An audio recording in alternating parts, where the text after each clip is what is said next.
Celebramos o terceiro domingo do Advento, domingo da alegria. É a alegria que deve contagiar o nosso coração, porque estamos prestes a celebrar o Natal do Senhor. Essa vinda misteriosa, essa vinda milagrosa, podemos dizer assim, né? De um Deus que se faz presente no nosso meio.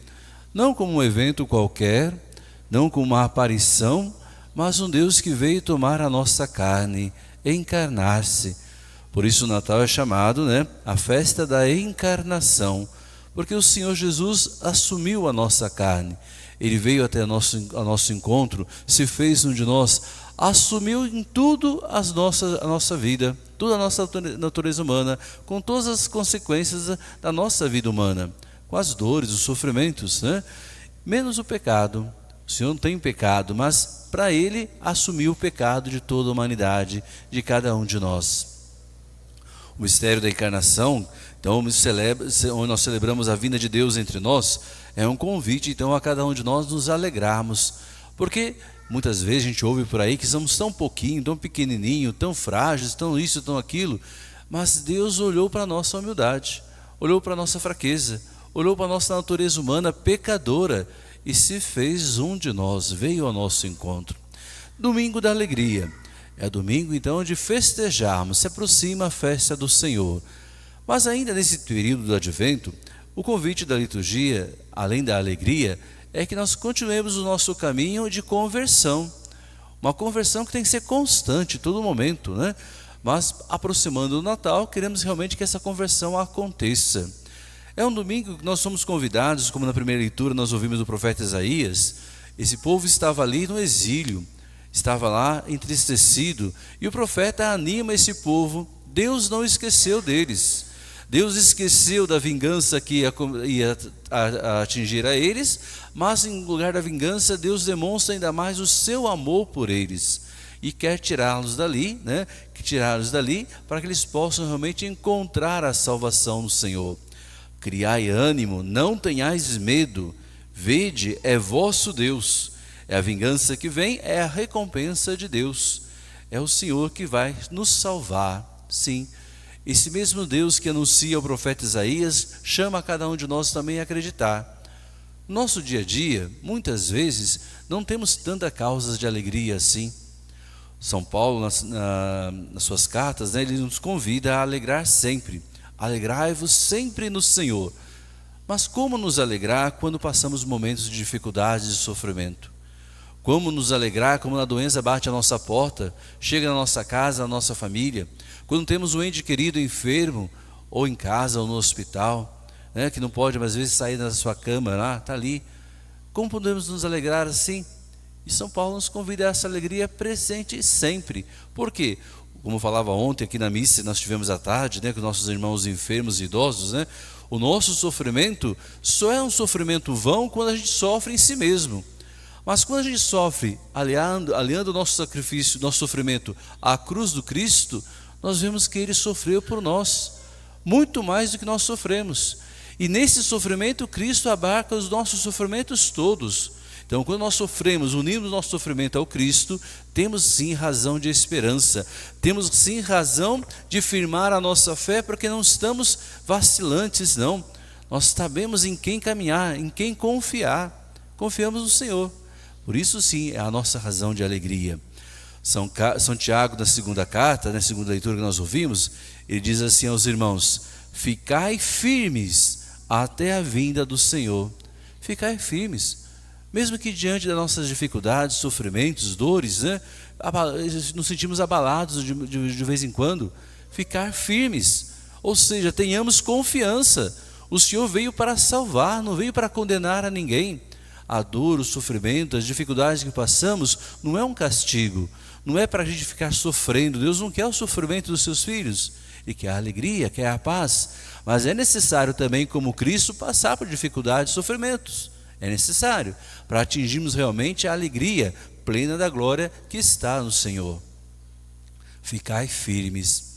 Ontem aqui, celebrando a missa pelos enfermos e idosos da paróquia, quantos irmãos enfermos e idosos que estiveram aqui ontem, muitos deles eu tive a alegria de poder visitar, ir na casa de um por um, E eu falava ontem, né, como que é bonito a gente ver quando a família acolhe as pessoas que estão enfermas, que estão doentes, que cuidam realmente desses seus irmãos, que cuidam realmente daquela pessoa que hoje não pode mais ter uma vida livre, de sair para baixo e para cima, fazer o que bem entende, porque a doença chegou.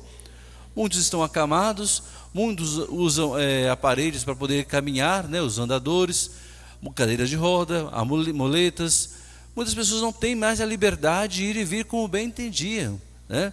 Muitos até mesmo foram pessoas que ajudaram a construção da nossa paróquia, né? E hoje estão lá em casa, recolhidos, não podem ter liberdade de sair como bem entender. E aí a importância daqueles que cuidam dos idosos, aqueles que cuidam dos doentes, dos seus familiares primeiramente, né? Porque os familiares devem ser aquelas pessoas que mais atenção devem dar aos seus enfermos e doentes. Colocar um cuidador, é bom, quem pode-se colocar um cuidador, mas o cuidador jamais vai substituir aquele que é parente, aquele que é próximo, aquele que é familiar, porque não tem o mesmo carinho, a mesma atenção. Muitas vezes o cuidador está mais interessado no que vai ganhar no final do mês, né? Mas não está interessado mesmo no bem-estar do outro. E o familiar é diferente. O familiar conhece o outro, sabe os seus desejos, o que gosta, o que deixa de gostar, reconhece as lembranças daquilo que a pessoa está falando. E quando os irmãos idosos, né, com tantas lembranças, com tantos ensinamentos para cada um de nós. E aí, olhando essa missa de ontem, eu pensava, estar firmes mesmo diante disso, dessas dores todas. Porque as pessoas que vieram aqui ontem, e celebrávamos ontem, né, estão passando por dificuldades, por dores, por sofrimentos. Estão passando, sim. E como nos alegrar, como ficar alegres diante desse sofrimento? Quando o nosso sofrimento está aliado do Cristo, aí sim podemos ter sentido a nossa vida, a nossa alegria. Podemos ter sentido. Agora, quando o nosso sofrimento é simplesmente porque buscamos sofrer, tem pessoas que aí buscam sofrimento, né? Buscam sofrimento, sabe que a coisa não está certa ali e vai e faz do mesmo jeito, né? Sabe que o caminho está errado e mesmo assim insiste no caminho errado. Sabe que todo mundo está dizendo para não faça isso que você vai se arrepender, você vai se machucar, mesmo assim insiste em cair no erro, né? Então é lógico, a pessoa vai buscando sofrimento. Esse sofrimento não tem sentido. O sofrimento que tem sentido é aquele onde eu alio o meu sofrimento, a minha dor, àquilo do Cristo. Porque só Ele é a causa da minha alegria. Só Ele é a causa realmente de esperança para a minha vida. Então, assim como diz São Tiago, eu posso sim ficar firmes no Senhor. Nele eu posso ficar firme. No Evangelho de hoje, apresenta-se mais uma vez a figura de João Batista. Já domingo passado mostrava João, que chamava todos à conversão. Passava pelo batismo e se convertia, mas João é aquele que foi depois apresentar Jesus, apontar o Cristo. É Ele, o Cordeiro de Deus, ao qual todos devem seguir, né? No Evangelho de hoje mostra João que está preso. E na prisão, João, né, aparentemente parece ter um momento de dúvida se realmente é o Cristo. Se realmente é o Cristo. E manda perguntar, né? É tu, né, que aquele que há de vir? Ou devemos esperar um outro? O Cristo que vai nascer, o Cristo nós vamos celebrar no Natal daqui a alguns dias, né? Nosso presépio que nos recorda essa preparação nossa do Natal.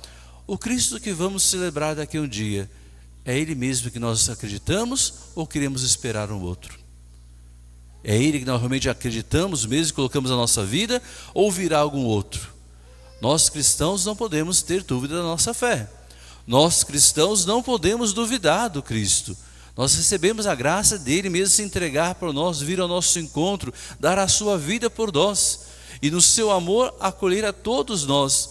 Mas talvez algum irmão aí por aí perdido na fé, que muitas vezes não busca vivenciar mesmo a sua fé, alimentar a ela, o que faz? Fica aí perdido com as coisas do mundo, né?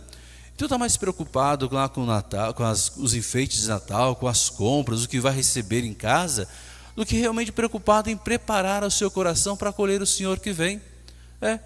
Então a preocupação dele, né, nessa pergunta, né, qual o Cristo que ele espera, qual o Cristo que está esperando? Talvez esteja esperando um Cristo que vai chegar no Papai Noel, né, no carrocinho do Papai Noel, no trenó do Papai Noel. Talvez esteja esperando um Cristo assim. Talvez esteja esperando um Cristo que vai vir lá embrulhado num pacote de presente, daquele presente que ele espera, alcança. Talvez esteja esperando um Cristo famoso, cheio de coisas assim. Ou pior, como João Batista. João Batista esperava um Messias como na mentalidade do seu povo. O Messias que viria para ser aquele que ia exterminar os pecadores, ia exterminar os maus da terra, ia ser um rei forte de armas, de exército, para dominar a tudo e a todos. E aí ele vê Jesus, ele ouve falar de Jesus que estava fazendo o contrário. O Jesus manso, humilde, que sentava junto com os pecadores, que comia com eles, que acolhia a todos, não excluía ninguém. Então João ficou com dúvida. Talvez acontece com nossos irmãos por aí também. Talvez diante das coisas que vai acontecer ao nosso redor, nós estamos esperando um Cristo ainda que venha também, como na mentalidade de João Batista, como na mentalidade daquele povo, que venha fuzilando tudo e a todos, né? A gente vê tanta injustiça ao nosso redor. Se Jesus viesse nesse Natal com uma arma lá e exterminasse todo o mal da face da terra, né?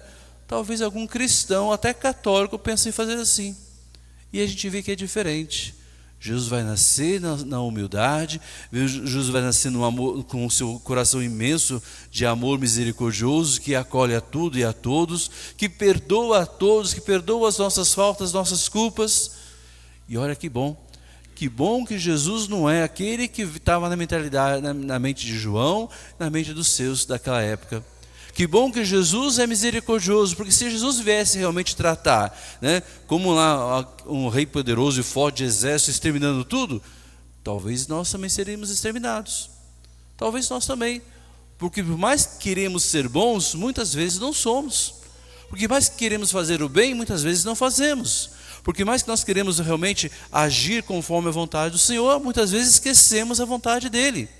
Até na hora de rezar o Pai Nosso, rezamos: seja feita a nossa vontade e não a vossa vontade, né? Porque nós queremos muitas vezes que o Senhor faça a nossa vontade. Então, talvez é esse Senhor que nós estamos esperando. Não é esse. O Senhor que vai vir, o Senhor que nós celebramos, o Senhor que deu a vida por todos nós, é esse que nasce simples, pobre numa manjedoura, que estende o seu amor por todos, que onde passa, passa fazendo o bem, e o bem a todos, sem excluir ninguém.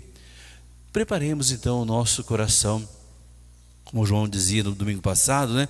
Convertamos, busquemos realmente o Senhor, tenhamos uma vida nova, preparemos o caminho do Senhor, para que Ele possa chegar na nossa casa, não encontre só um bonito presépio, não encontre só enfeites bonitos de Natal, mas encontre o nosso coração aberto para acolhê-lo, acolher a Ele e acolher a Ele presente também na vida dos nossos irmãos, naqueles que sofrem, naqueles que estão ao nosso redor. E um dos sinais, né, que a igreja nos deixa também para que a gente possa se preparar bem para o Natal, é justamente o sacramento da reconciliação, a confissão. Muitos cristãos que dizem católicos sabem que o mandamento da igreja diz confessar ao menos uma vez por ano, ao menos uma vez por ano. Isso não significa que você tem que confessar só uma vez por ano. Quando você perceber que você está distante de Deus, quando você perceber que você se afastou do Senhor, quando você perceber que dia de domingo você podia ter ido à missa e não foi, né? É pecado grave. Então, vá pedir perdão ao Senhor dos seus pecados, reconcilia com Ele, volte à casa de Deus, volte à casa do Senhor, volte a realmente estar em paz com Deus e com seus irmãos. O sacramento da reconciliação.